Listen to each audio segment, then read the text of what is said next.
welcome to another episode of the Information Addicts Podcast. My name is Cassidy, I'm an information addict, and this is my podcast where I explore what it means to consume more responsibly. Today, I have a conversation with Justin Brierley. Justin Brierley is no stranger to the online world of exchange for meaning questions in religion, and I think him, out of anyone else, has had a lot of experience throughout his career facilitating and talking with people who have varying beliefs and almost opposing beliefs, often opposing beliefs from each other. And I really just wanted to sit down and talk to him and see what he's learned from all this time talking with other people about ideas and how it shaped him and what he's found helpful. So I hope you enjoy the conversation. Justin, thank you so much for setting some time today to have a conversation with me. Oh, delighted to be here. Thanks for having me.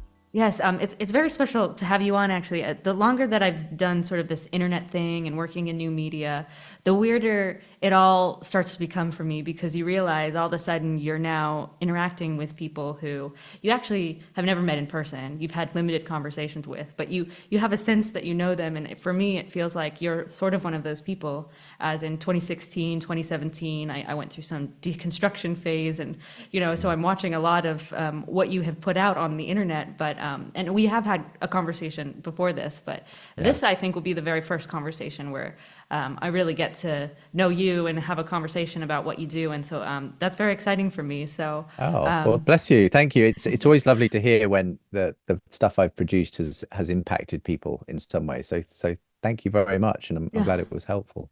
Well, it's definitely helpful. It was at the point where I was like, okay, raised Christian, trying to figure out if that's even a worthwhile thing to be, and having you sort of mediate these conversations where you could hear it from the horse's mouth, if you will, of what people believe and why. Like that was very helpful. But I'm sure we'll get more into that. Before we get too far into it, I would love to hear a little bit more about your story. Who are you, and how did you get here to having this career where you talk with people on the internet? Yeah. Well, I was also raised in a Christian family here in the UK.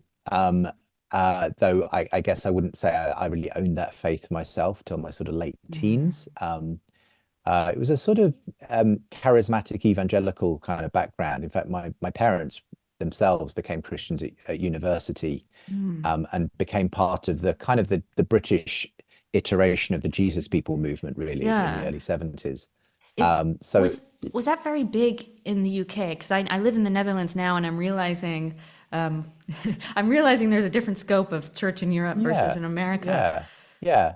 It was, it had its effect, I suppose. I mean, what was happening on the West Coast in the sort of late 60s, early 70s kind of found an expression, a sort of British version.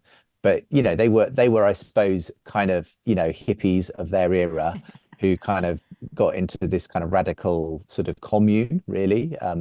It sort of developed out of a Baptist church, where they just started experimenting, people living together in Christian community, and so they very much found their faith in that. And I'd say that in that sort of early 70s there was a lot of that sort of house church, charismatic sort of stuff going on in the British church. A lot of that was starting to seep up, and in ways that deeply influenced today's church, even though it looks a bit different now.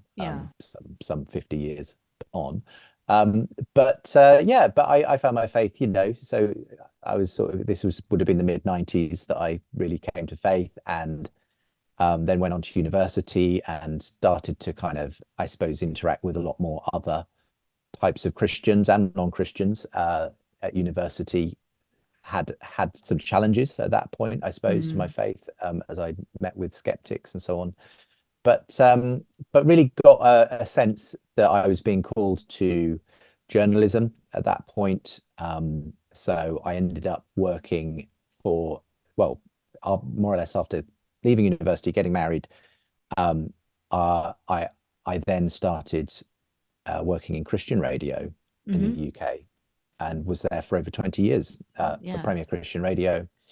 As part of that, I began The Unbelievable Show, which initially was just a radio show, but then became a podcast. So got a listenership from all around the world. Then eventually we, got around to doing a video channel and all that kind of stuff. So that was a really fun and interesting way of sort of navigating all the different options out there in terms of atheism, Christianity, Islam, lots of other worldviews. And it was a huge kind of learning experience for me, the years of hosting that show, in And which was I that, really, yeah, sorry, go ahead. I was just going to ask, is that something you had pitched or was something that was pitched to you that you kind of took on? It was something I pitched actually, so because I'd had an interest in apologetics. I'd sort of been a fan of C.S. Lewis, and I had started to sort of read around, Christian arguments for faith and that kind of thing. And I just really felt like, a few years into working at the radio station, it was doing a great job, Christians talking to Christians about Christian things. But I wanted to be able to do something which reached a bit outside of the Christian bubble. And so I pitched this idea to the CEO of bringing non-Christians in to studio to do dialogues and discussions with them. And that was, what became unbelievable. So Yeah. it was quite a daring, challenging kind of piece of programming to put on to a Christian radio station. Yes. Um, and not everyone liked it. Some people, said that we've got enough atheists on the BBC. Do we have to have them on our Christian radio station? But there were enough people who did like it, who that meant it stayed in its slot. It wasn't like the most popular slot Mm. on air. It was like a Saturday afternoon, but the people who enjoyed listening to it really got into it. I'd say it really took off though, really once we started podcasting, because that allows us more of a self-selecting audience to find you, and that was when I think it really started to. In those early days of podcasting, we were quite early adopters. It was quite unique, I think, for a lot of people having a long form discussion debate between a Christian and an atheist. Mm. So that was, yeah, where it all began. And in terms of where I find myself now, some 20 years later, I mean, I hosted The Unbelievable Show for 17 and a half years. Only moved on from it about a year and a half ago, which was a very bittersweet goodbye to a show I'd loved and Yeah. began. But I'd also, started to I'd done a lot of other things in that time. I'd edited Christianity magazine in the UK for a Mm. few years, which is the sort of equivalent of Christianity Today in the US. I'd begun other podcasts, such as the Asking to Write Anything podcast, the C.S. Lewis podcast with Alistair Mm. McGrath, a series sort of sponsored by the Templeton Foundation called The Big Conversation. And there'd just been, yeah, lots of great fruit from all of that. But I felt the time had come for me to sort of strike out on my own a little bit more, some new projects and collaborations that I felt I would be able to achieve best, sort of more in a kind of freelance capacity. So that happened, yeah, about a year and a half ago as we're recording, and the first big part of that was a podcast called Re-enchanting that I now co-host, but also a book and now a podcast series called The Surprising Rebirth of Belief in God. Those have been some of the projects I've been working on in more recent months. Yeah. Yeah. And so, I mean, you've probably seen the change of all of these different formats. We're going from radio then to podcasting, and now you're kind of moving more into the independent thing. How difficult was it to have these sort of dialogues in this Christian format as a Christian yourself? Was there, I'm sure there was obviously pushback in some ways in the Christian realm, but I wonder if there was even some pushback in yourself of like having these dialogues, and because you always stayed very neutral, like you really gave people the space. As far as I Mm, saw it, you really gave people the space to like share what they were, and it didn't feel like you're trying too hard to push it in one direction. yeah. But you Mm. were always like, it always seemed clear to me that you had your Christian faith yourself. It must have been at least somewhat of a personal challenge to like navigate all of these questions and these ideas. For sure. Yeah. And there were often times when you're tempted to leap in and try to steer it in the direction of Yeah, a conversation that's more favorable to the Christian sort of side. sure. But I guess over time I was very mindful, especially when we became side podcasting, that actually a lot of non-Christians were beginning to pick up the show and listen, and I had to serve them fairly. And I did Yeah. feel like one of the strengths eventually of the show was that I did try my best to sort of be a neutral moderator figure. And so I just had to let the guests I had brought on do the job, and I wasn't necessarily there to do the job for them. And but yeah, it was that was the nature of the show. It was not sort of pat apologetics in the sense of, the Christian always wins or whatever. Yes. It was very much a live conversation. It goes in different directions. The cards would fall differently, from week to week as to who made the best case or not. Um, and but that's, I guess, more like real life, frankly. Yeah. And I think for that reason, it became popular, as I say, with both Christians and non-Christians, because I think they felt they were listening to real conversations, not something that was sort of pre-scripted in that way. But yeah, it was a challenge because there were times when even I, would think, oh, I think I could do a better job than this Christian I brought on could do to kind of answer this atheist or whatever. But at the end of the day, I think what in the end the best thing to do was to let the listeners make their own minds up. And Yeah. because we had so many of these shows, every week, it wasn't like if you had one show where the Christian didn't do so well, that's fine. The next week they might do better. So it was I think in the long term, I always felt like a skeptic or an atheist listening, they might not go away convinced, but I think if they listen to enough shows, they would at least be persuaded that Christianity isn't all just fairy tales and nonsense, that there's something Yeah. sort of tangible here. And I think we brought enough of those perspectives together to kind of make something that felt, yeah, reasonable, and hopefully challenging to people who came along if they did have objections or questions and so on. Yeah, it never felt like you in that show lost the sense of the people in the conversation. Like there was obviously a forefronting of ideas, and I'm for this and I'm for this, and there's a back and forth dialogue.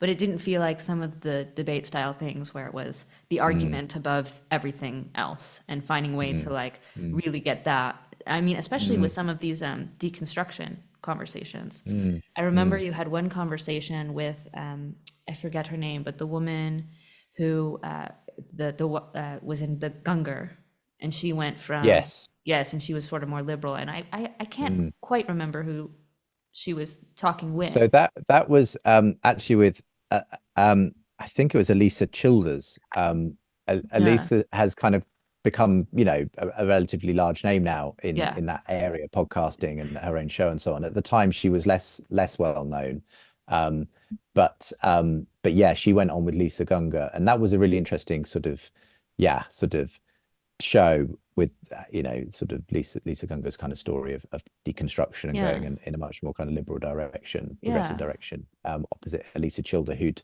kind of, I think, been tempted to go that direction when she'd yeah, experienced her own sort of faith crisis, but eventually actually come to a more kind of conservative evangelical kind of understanding of things. So that, yeah, I mean, in many ways, deconstruction became the buzzword, yeah, but we were talking to people who were effectively deconstructionist or deconstructed Christians for a long time before it yeah, became the buzzword. exactly, yeah, Because I was always bringing on ex-Christian skeptics who had kind of felt they'd, lost their faith for one reason or other, left the church and so on.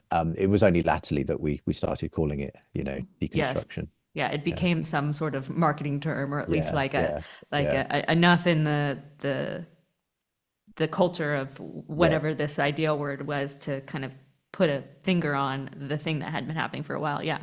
But I just remember, and I don't exactly remember all of the content of that conversation, but I remember hearing that back and forth and feeling like, oh, these women have come to different sides and different approaches of all those things, but it does feel like they're hearing each other and sharing these commonalities. And so you kind of have this sense of like, okay, well, we get to sit together and understand why is there Mm, split and how is there split. And I don't know, there's something kind of lovely about that where mm, in a lot of the other apologetics places it was more debate style, which has its place. I don't want to yeah. diminish that, because I had found that helpful to a point too, but Mm, there mm, was something really nice because I worked in entertainment and was around a lot of secular people and far more left leaning people than I considered mm, myself to be on the political scale, and wanting to have these conversations where I'm not, where it doesn't end in, broken relationships and mm, mm, lost sense of humanity, even if we don't have yeah, the same mm, ideas. And I really liked that what you were able to bring there, with that, yeah, yeah, with that spirit, if you yeah. will. I know what you mean, and I mean I tended not to term what we did as debates, but Yeah, rather as conversations, because yeah, I think that was more in the spirit of what we were doing, and I was always keen to sort of, as you say, humanize each side so that we weren't just debating strictly just ideas, yeah, that we were kind of engaging as human beings. And I think that's really valuable. I've really valued as well a lot of the friendships I've made, both with Christians and non-Christians in the course of hosting those shows. yeah, And for me, that's quite important, because people, arguments are important for persuading people, but in the end, I think people are rarely persuaded purely by an argument. It's also whether they would want what's on offer, and the way you conduct yourself and so on is a major part of that. Whether they would actually be attracted to Christianity in the first place. So yeah. yeah, I agree. I think the best types of things to listen to are where you get a little bit beyond just people arguing the intellectual side, and you kind of hear something of their own story and their own their kind of experiential response as well in those conversations. Yeah, and I kind of the am of the mindset that often what changes people's minds are other people. It might Mm, be the argument coming from the person, but there's at least enough level of trust, or like even if you don't like them, you have some sort of trust in them, mm, whether they're intelligent, there's some sort of respect that opens the door for that to let those other things work on you. And yeah, so yeah, to have that space where it was the people were involved and you could see the holistic sense and not just their ideas. mm. I really love that. I'm interested for you. You had 17 years of these back and forth. Is there anything that in those conversations it changed your mind, being able to sit as a neutral participant and hearing these conversations? Was there ever a place where you started getting changed and shaped by Mm, being the fly mm. on the wall or the Yeah. mediator in these conversations? Well, I think in a way that you don't quite notice, obviously, through engaging with lots of different perspectives, you kind of naturally start to lean in the direction of certain perspectives more than others, Mm, and so a lot of people in one form or another had a lot of influence on my theology, and the way I thought about it. So I mean, one obvious example is N.T. Wright, who came on the show several times over the years, and then I mm, eventually ended up doing a podcast with him individually, and mm, certainly his way of approaching the Bible and the kingdom of God and that kind of thing definitely kind of had a huge impact on the way I started to think about and talk about faith, mm, as he has for so many people. But certainly, lots of the guests, at an individual level, like a particular show, might certainly make an impact on the way I thought about an issue. I mean, frankly, there were just lots of issues I'd never really thought about to yeah. start with. I started this show when I was only 25. There was still a lot of kind of issues I'd never really contemplated and sorted out in my own head. But sort of doing this weekly show where we often debated theological issues kind of forced me to decide where I thought I stood on an issue and that kind of thing. There were some things that definitely sort of changed, probably like, for instance, my view of hell. For instance, I suppose I started the show having come out of a fairly sort of standard evangelical sort of background with a sort of eternal conscious torment view of hell, Mm, which is sort of fairly standard almost, in the circles I moved in, certainly. yeah. Not that we made, talked about it all the time or anything, but it was kind of that was kind of the assumption. Yeah. Um, and but then sort of in the course of hosting shows, looking at like bringing together different perspectives, like universalist perspectives, annihilationist, conditionalist type perspectives that are kind of more in the sort of John Stott sort of category, and traditionalists. I kind of started to sort of think through it myself, and came to I suppose a different place, because I guess if I had to choose a label, I'm probably closer to something like an annihilationist position now on that kind of an issue. But that's just one sort of particular area of theology where certainly my views changed and were definitely impacted by the guests and the people I was listening to, and hearing the debates Mm. to and fro, and feeling actually no, I think if I sit anywhere, I sit most comfortably with this position rather than that position, you know. Mm. Was there ever any fear going into those conversations that um, you'd get your mind changed on a belief that was not something you wanted your mind changed on, if that makes any sense? Yes, yeah. I mean, obviously, you know, with the more kind of the debates that involved atheists and agnostics, where there was sort of significant challenges to say core Christian beliefs, you know, Hmm. altogether. That would always be I suppose, the potential and the concern. But that was kind of what we were there to do, was to test those core convictions and beliefs. So I remember when I had Bart Ehrman on for the first time, who's quite a well-known Yeah. biblical scholar, but who is himself agnostic and sort of lost his own faith during his time as a sort of, studying the Bible. He's well known for sort of casting doubt on the um, reliability of the New Testament documents and things like that. He's written some very popular level books on that. Um, so I remember when I first had him on, we were going to debate probably his best-selling book at the time, Misquoting Jesus, which was sort of basically a popular level version of can we trust the New Testament documents, basically, given Yeah. the transmission of them over time and all the copying errors and changes and so on. Yeah. Um, and sort of on a first reading, you know, as someone who, again, at the time was approaching this as a new area that I hadn't really got to grips with at all.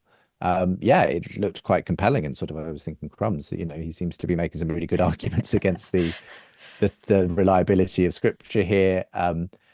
But inevitably, I always find that once you then start to dig into the other side, you quickly see it's not always exactly as it's been presented to you by the more skeptical position. Yeah. So I ended up getting Cambridge New Testament scholar Peter J. Williams on in conversation with him. This was like back in 2009, and it was just it was just a really good conversation, and it would quickly became apparent, you know, as you know, Peter J. Williams sort of interacted with Bart, that what Bart saw as a kind of glass half empty, Peter J. Williams saw as Glass glass half half full. full. That Yeah. that actually there were ways in which Bart's characterization of some of the issues that exist and are well known in sort of transmission of New Testament documents are actually also positives. You know, the so for instance, I mean, going off on a bit of tangent here, but um, the reason there are so many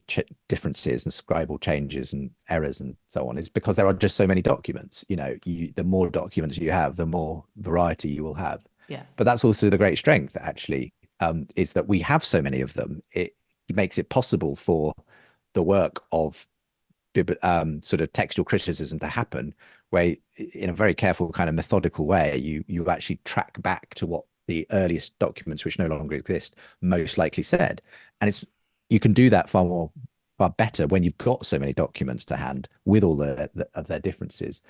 To the extent that, you know, sort of Peter J. Williams kind of forced Bart to essentially admit that actually, when it came to, well, what particular passages does all this put into question? There were only a small handful, Hmm. actually, where Bart said we don't necessarily know what this word originally was. And even in those cases, Bart had an opinion on what the original Yeah. was. And none of them made any difference whatsoever to any doctrine or anything like that. Yeah. So it was one of those situations where you realized, oh, you know, things can you know, there's that proverb, isn't there, about, you know, when someone presents the case, it seems certain, and then someone else comes in and makes the other case. Yeah. And so it was a bit like that, you know. That's just one example where Yeah. certainly there was a sleepless night where I was thinking, crumbs, you know, this could be devastating. But Yeah. it turned out to be, you know, that actually there are good ways of engaging with that. Oh, 100%. Well, I mean, I asked the question because I went through this myself, sort of not on a public scale. I mean, it's obviously so much harder. I think you're in a public scale doing these things, but in private, having these questions and realizing, oh, there's all of these arguments that are against everything that I believe. I don't want to lose everything what I believe, but I guess if I'm intellectually honest with myself, I do want to know if I'm wrong. So you're kind of faced with the fear of, well, I don't even know what's in this. There could be something. And, even reading arguments where, well, that is compelling, but having to keep moving forward. How did you keep at bay sort of the emotion of it, of not letting that Yeah. stop I, you I, from seeing the intellectual side, I guess. The yeah, yeah.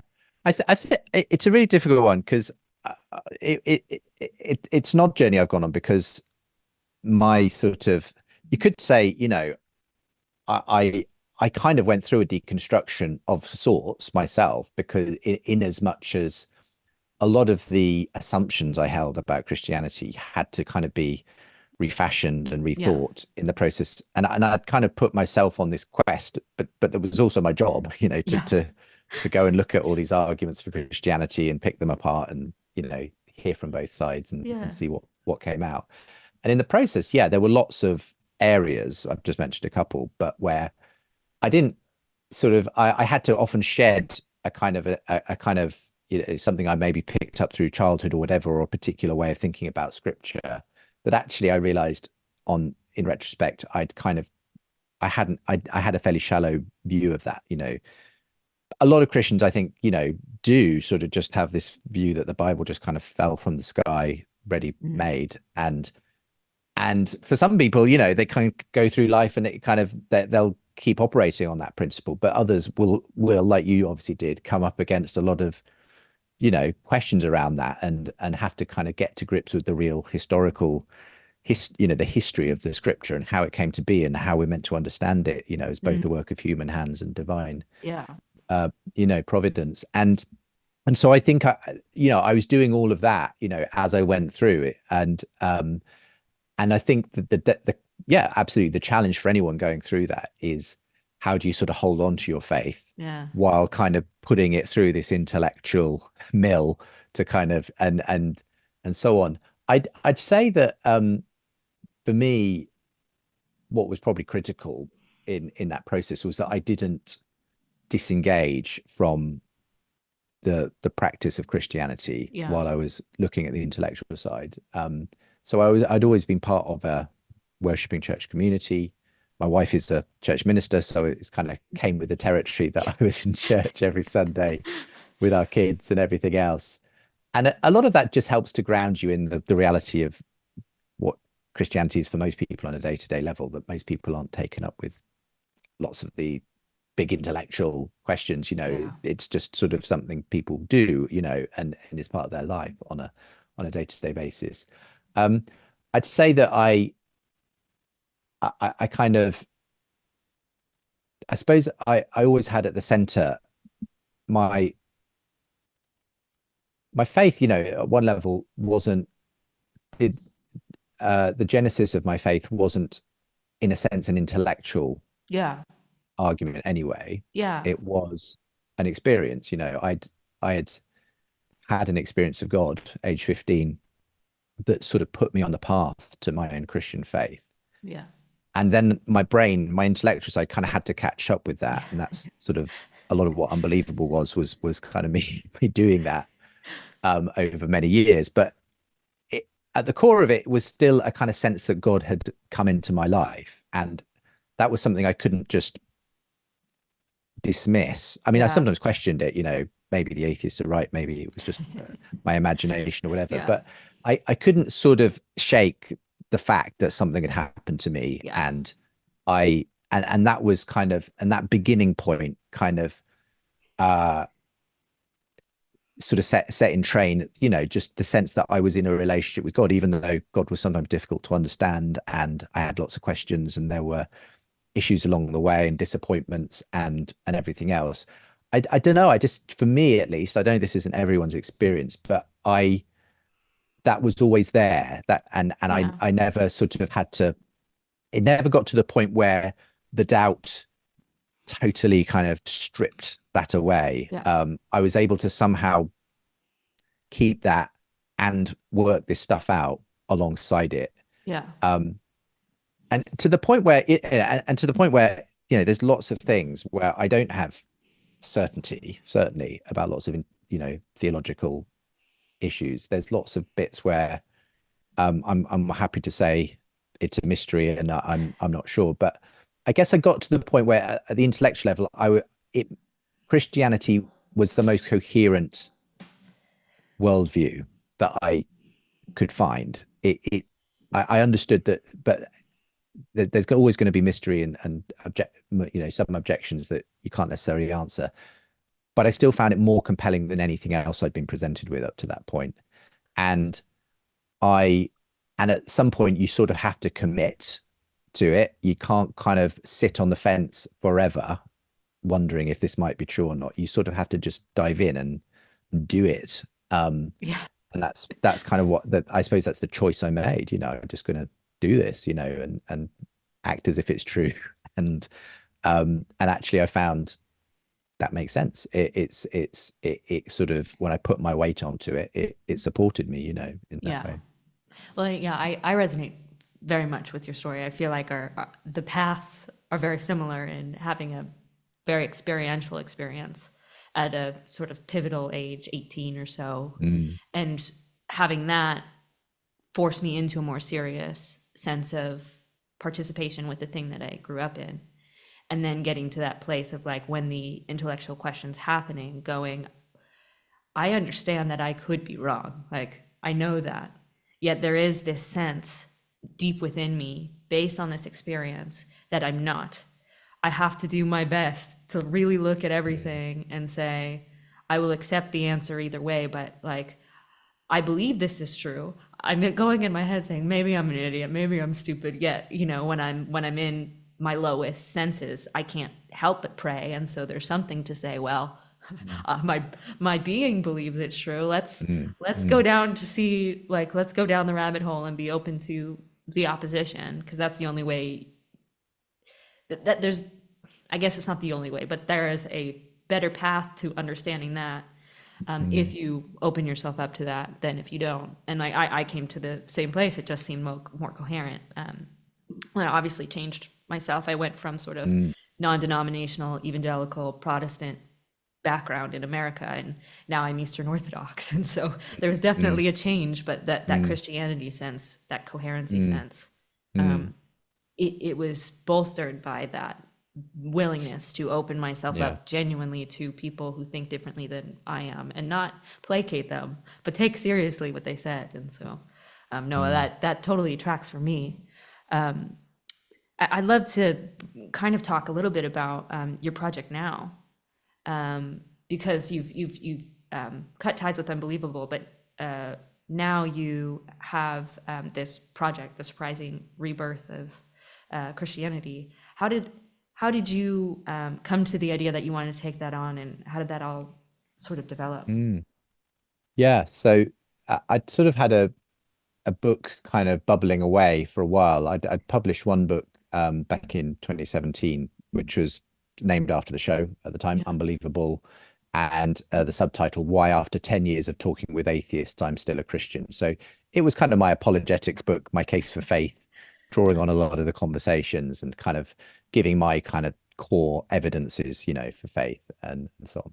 So that was great. And then I'd sort of been by the time 2020 rolled around, I'd been talking to the publisher about whether there might be another book, and I had an idea for some kind of book looking at conversion and why people convert and sort of drawing out Yeah. some apologetic type principles from it. But COVID hit then, and it kind of got put on ice for a while. And then when I came back to it, it was actually talking to a publisher where I'd sent the idea for the book, and he said it looks good, but the bit that I was most interested in was this one paragraph here, Justin. And it was a paragraph where I talked about the fact that a lot of the conversation, the tone of the conversation has changed a lot in recent years, and the Mm.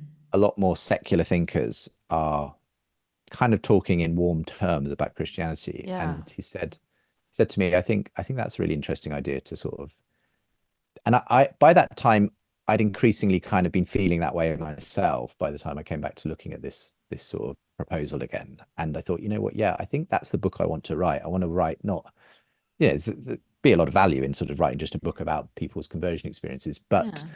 I felt like there was also something happening in the culture that was worth reflecting on, because I had seen this quite significant change from the days when the Unbelievable Show started around the mid 2000s, with that kind of new atheist rhetoric that was dominating the public conversation on faith, to in more recent years, from about 2017, 2018 onwards, a kind of real sense that that era had passed, and that there was all kinds of new characters coming out of the woodwork who weren't necessarily Christians, but were talking very differently to Dawkins and Hitchens and Harris about Yeah.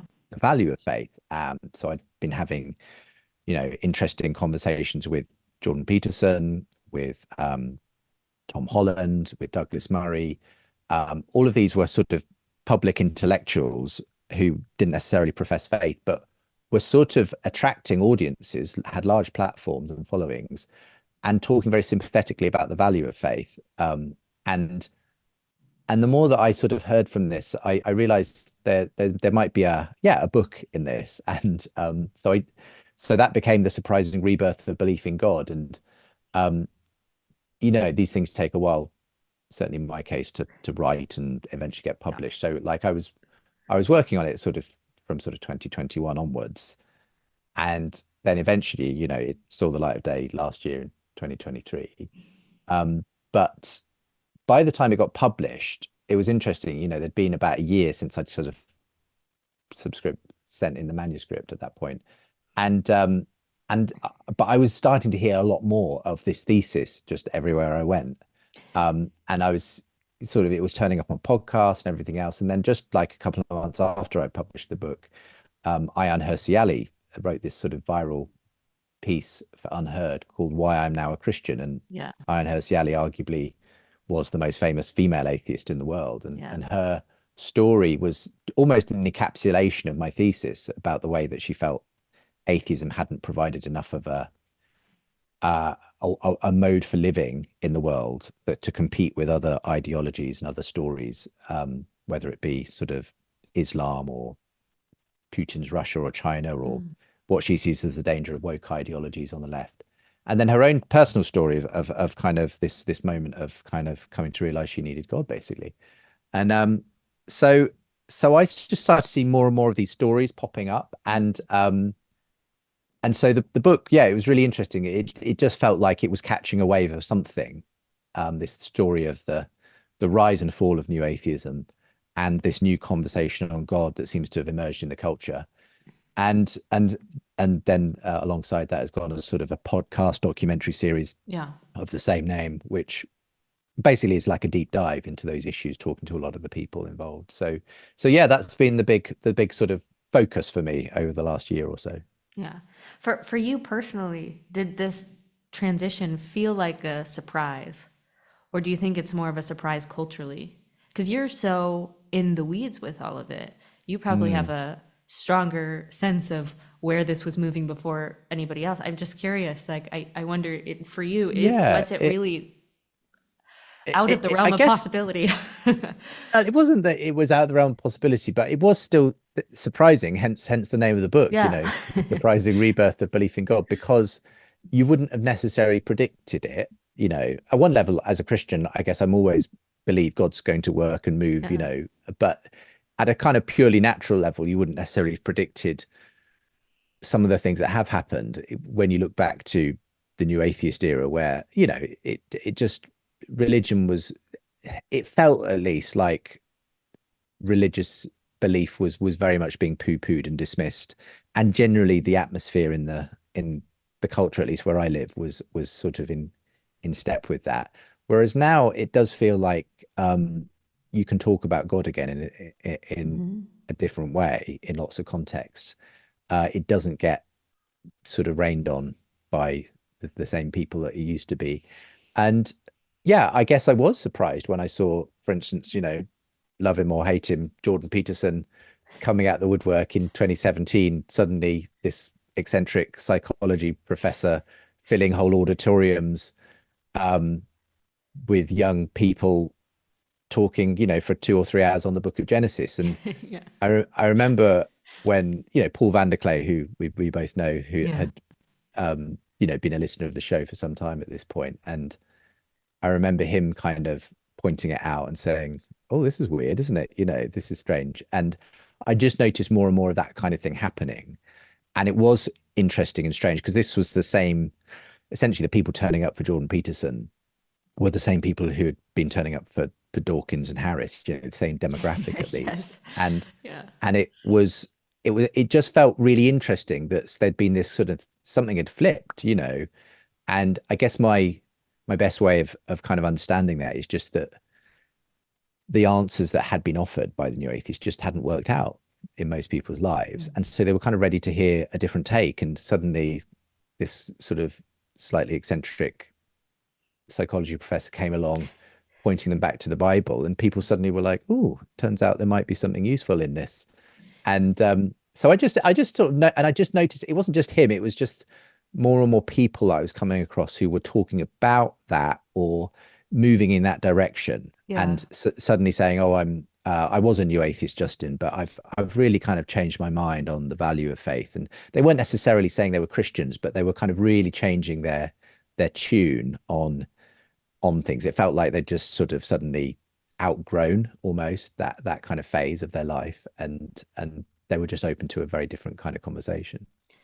Do you have a theory on why it was sort of the Jordan Petersons and the Tom Hollands and some of these people who are more not strictly promoting Christianity, but opening the door to Christian conversations, why that was more appealing than churches who have been kind of Mm. opening the door to conversation about faith for a long time? Like, what's Yeah, your? I certainly have ideas, but I'd love to hear your. yeah. I guess it could be as simple as the fact that it's sometimes easier for people to hear something from outside the church than Yeah, inside the church. yeah, And I think it was because it wasn't in a sense coming dressed up as Christian evangelism or a church thing. It kind of people didn't immediately have their defenses up. yeah, Tom Holland was already a well-regarded author and historian, you know, and so when he started to kind of get on the Dominion bandwagon and so on, it was like I think he had a kind of an audience that was kind of saying, didn't feel like he was just selling them something. They felt like he had something really interesting to say and were willing to listen.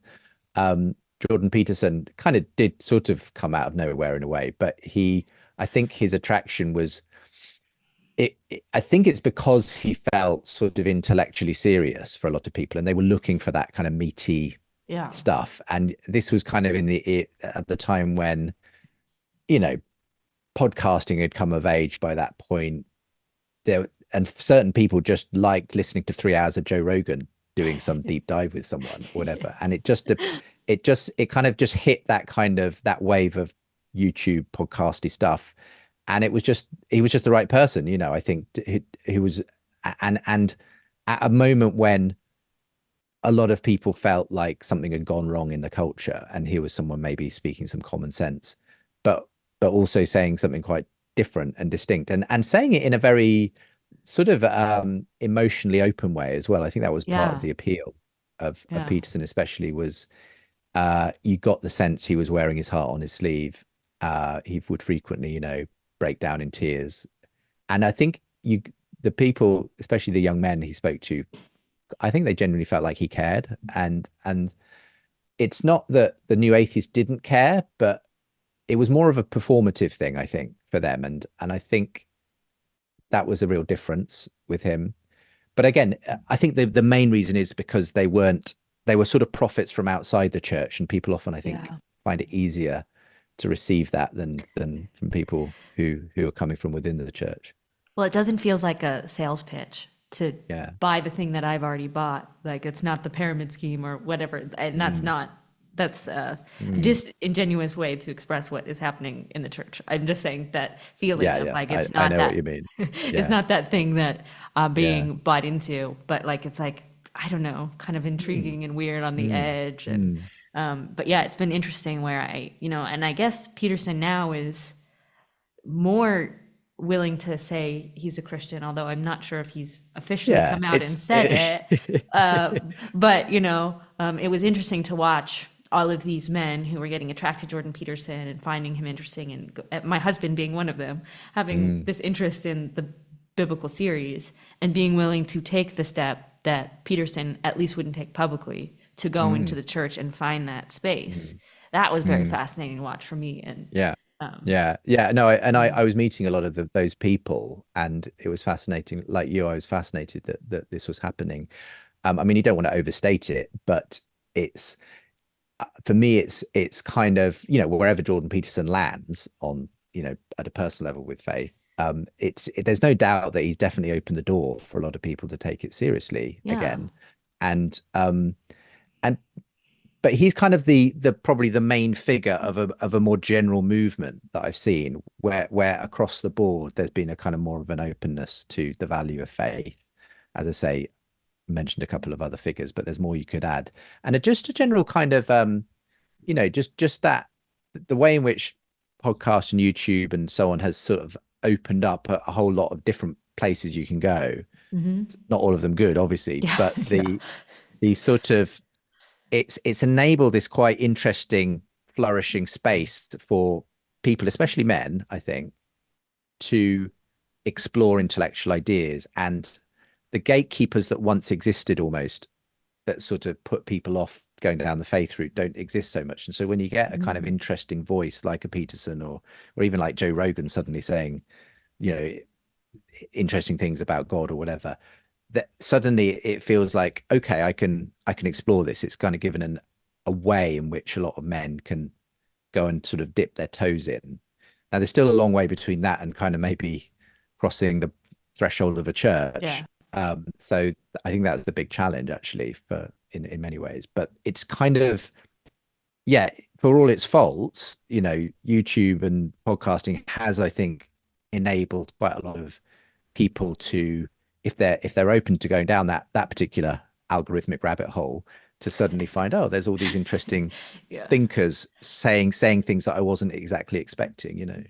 Well, and it kind of circumvents the Christian gatekeepers as well, because there's obviously the secular gatekeepers, but I don't think we can deny that there's the Christian gatekeepers as well. And I think gatekeepers have their place, and there's certainly some chaos that comes with the fact that anybody can put themselves on the internet and share ideas as an expert. It definitely has created this interesting movement of very kind of grassroots way into spiritual participation. Not in other faith traditions as well, but I've seen it particularly in Christianity, and it's just fascinating to me. I could ask you a million more questions, but I know we're running slowly out of time. Did you have any questions for me, or is there anything you had an interest in talking about that we didn't get to talk about? Yeah. Well, obviously, because our connection came through the fact that you've been involved in the estuary movement and everything. I mean, to what extent, do you feel like what we've been talking about is kind of resulting in people kind of taking a next step, because I see the estuaries thing as kind of at that sort of bridgehead between people who have run into interesting ideas on podcast, and video and so on, to kind of who want to kind of talk about it in real life almost, you know what I mean, rather than just in the comments.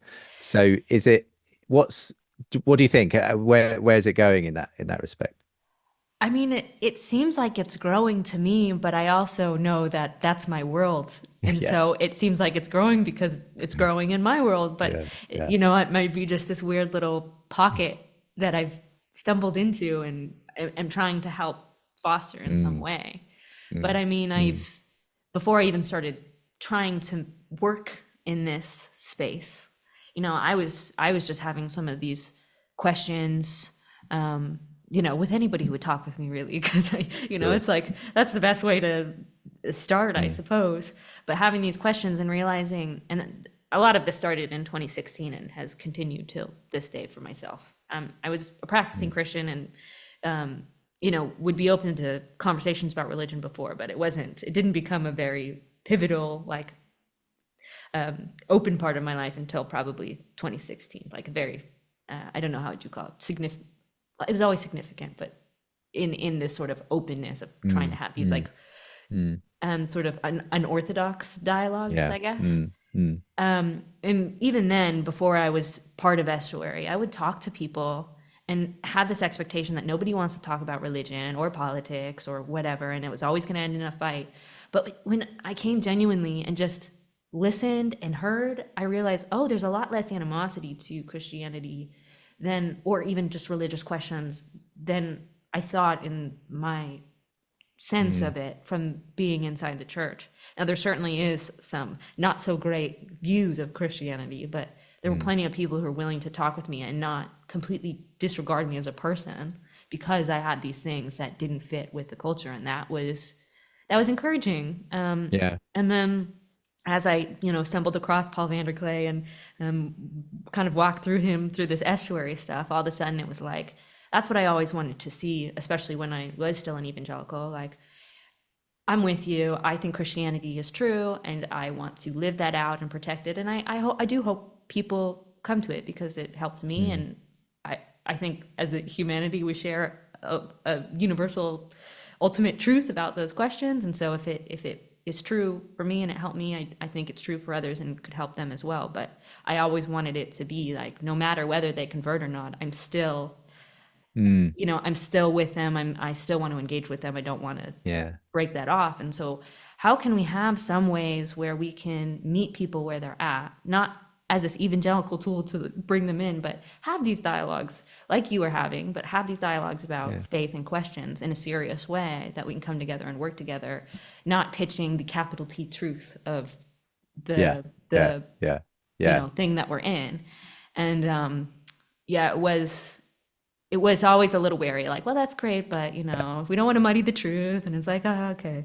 But yeah, coming to estuary, all of a sudden it's like, oh, we can have these, and neutral is probably not the right word, but it's the best word I have. But these kind of neutral spaces where people don't have to have any specific qualifications to be there, Mm, but they mm. have these open dialogues and these conversations, and we're not sitting around placating each other saying, oh, that's good for you. Like, we're really trying to get Yeah. to these Yeah. meaning questions and work with each other. And I think estuary is very interesting too because it's very people first.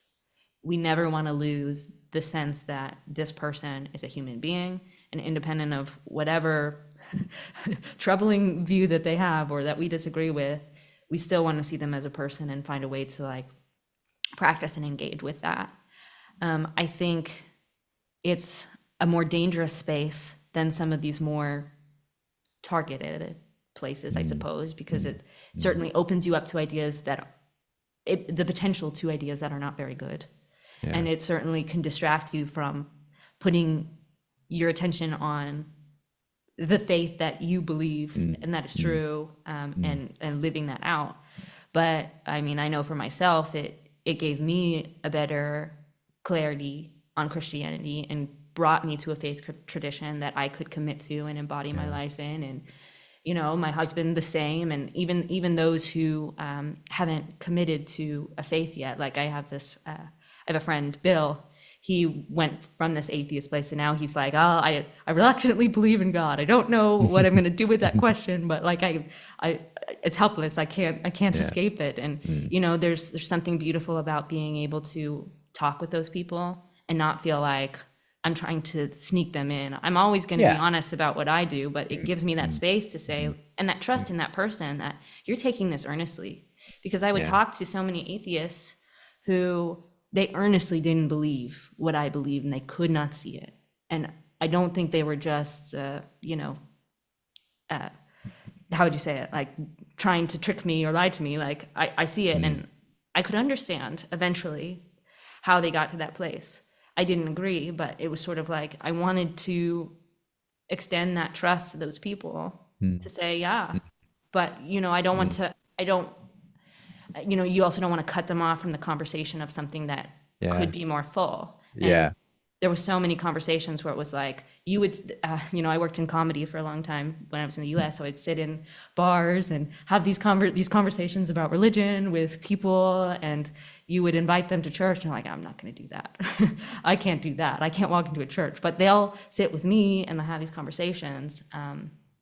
But yeah, Yeah. that estuary space kind of gives that place to make room for this kind of new type of non-belief, I guess, Yeah. or Yeah. I don't know how you call it, and I I, don't even I, know if it has a term yet, but yeah, I think I know what you're explaining there, though. It's kind of giving people a space to sit where they can ask questions without feeling like, as you say, they're sort of being corralled towards specific answers. Now, obviously, yeah, as you say, I think it's important in that space to have people who know what they believe yeah, and aren't ashamed to sort of come at things from that perspective. But I've just met a lot of people who kind of do need to sit in that space for quite a while and try and figure things out. And some of them do eventually become Christians.